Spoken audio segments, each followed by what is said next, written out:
Hello and welcome back to my channel, Be Plugged In, Sharing is Caring.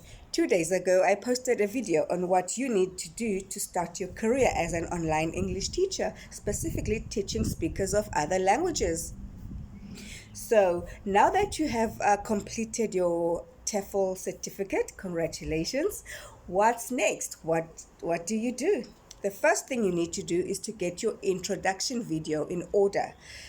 All companies will ask, or let's say 90% of companies will ask for an introduction video that can act as your interview as well. Sometimes they will ask for it instead of doing an interview, but most companies will want both. So it depends who you want to teach. Do you want to teach English children? Do you want to teach adults? Do you want to teach both? And most companies have students who are children.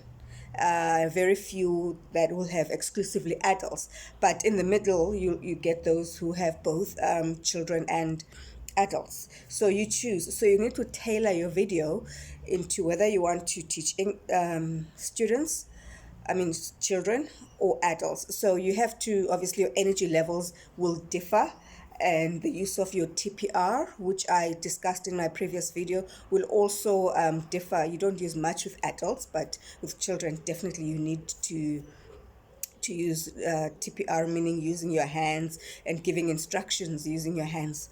What else you need to do?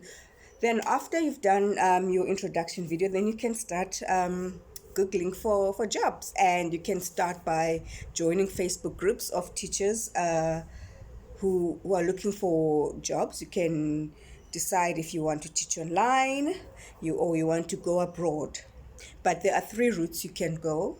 You can either work for a company, to gain your experience, apply to as many companies as you can. Secondly, you can join a marketplace of teachers like websites like Cambly, Preply, and so on, where you advertise yourself, you have your picture or a video and your biography, what skills you bring, what's your teaching style, and so on. And then the third, and students will have to find you. So you really have to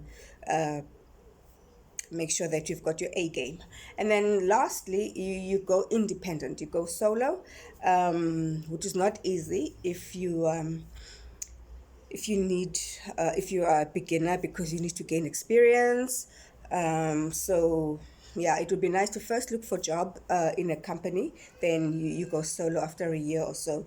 And the advantage of joining a company, besides the fact that you've got, you can have a structured day, that your week, what your day or week looks like, because you've got your students already booked for you. The lessons are done for you. So what you do is you follow the instructions on the side, or the side notes that tell you what to do, when to do it, what to say. So, which is very good. Some companies will have their own platform that they will build into your own laptop, their own teaching platform. Some companies, they use Zoom, some use Skype or Teams, which is the same with teachers that go independently. They use Zoom, they use Skype, Teams, and all these other platforms. What else? Oh, and some of the companies, they will want your availability beforehand. Some of the companies, they will want your availability beforehand, and then they book you. Or in some cases, then they will give you students as and when the students come in. So it's not a guaranteed you don't have a guaranteed day or a guaranteed week that, okay, I know for sure that every day I've got 5 classes or every day I've got 3 classes. It varies. But I think as a beginner, it's best to look for companies where they say there's no booking system. It doesn't depend on students booking. They've already got set classes in advance, so you just give them your availability. What else? Yes, if you go independent, the downside is that you have to do your own lesson planning, but fear not. There are many resources that can help you, and your TEFL course will have equipped you into how you prepare for a lesson plan for a beginner, for intermediate level, or for advanced level. So, but there's so many resources. I can link them in the description box, as well as some few examples of an introduction video, what you need in an introduction video. But basically, in an introduction video, it's your name, which country you come from, your qualifications, how many years experience you have teaching English, have you taught abroad, um, what what is your teaching style, or your teaching methodology, what makes your class different, what is interesting about your class compared to the other teacher. So that becomes very crucial when you are going to apply for jobs in the marketplace, like Cambly, italki, and so on. And with the marketplace platforms, you set your own rates. So but teachers always suggest that you start very low, and then as you build your confidence and you get more bookings, then you can start increasing your rates. With schools, the salary is already prearranged. With going independent, you can charge as much as you want, but if you're going to focus on business English, that is the most lucrative niche. There are different niches. Then there's also the niche where you can just focus on teaching the IELTS test, the International English Language Test, which is used for students from your so-called non-English speaking countries, if they want to go and study their degrees in your so-called English speaking countries, like your US, UK, Australia, and so on. So it is very important that you have your materials, your tools in order before you make a video.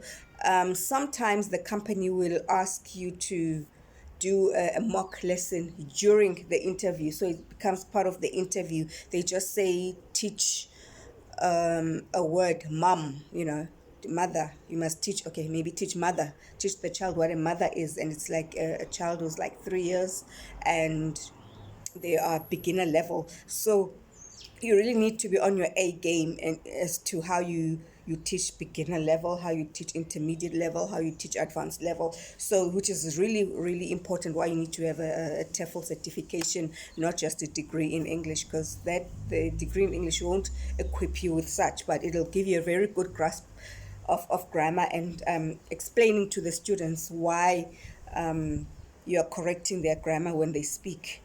So you'll do very well to do the TEFL course. And yeah, so in my next video, then I'm going to go on the in fact, I'm going to post a video next on which countries, if you want to go abroad, are best for South Africans to go and teach. Like different countries offer different things. For example, you get countries where you make the most money, like your China, Korea, Japan, and so on. And then in Europe, the pay isn't much, but the experience, the exposure you get, the history, and so on. So it depends, different strokes for different folks. I think Thailand is the favorite destination for beginners. So, but yeah, while we still can, why not? If maybe you've wanted to teach online or abroad for some time, or you just want a change in your life, you feel stagnant, or you just want to explore the world, because teaching English as a foreign language, it's your ticket to travel the world. You can do one country here, and then you decide, okay, for 1 year, maybe you get 1 or 2 year contract, and then you decide, you know what, I'm moving to another country for another year, and you can just do that. And it's fun. You get to meet make friends, you learn new cultures. So it is something really worth exploring and looking into.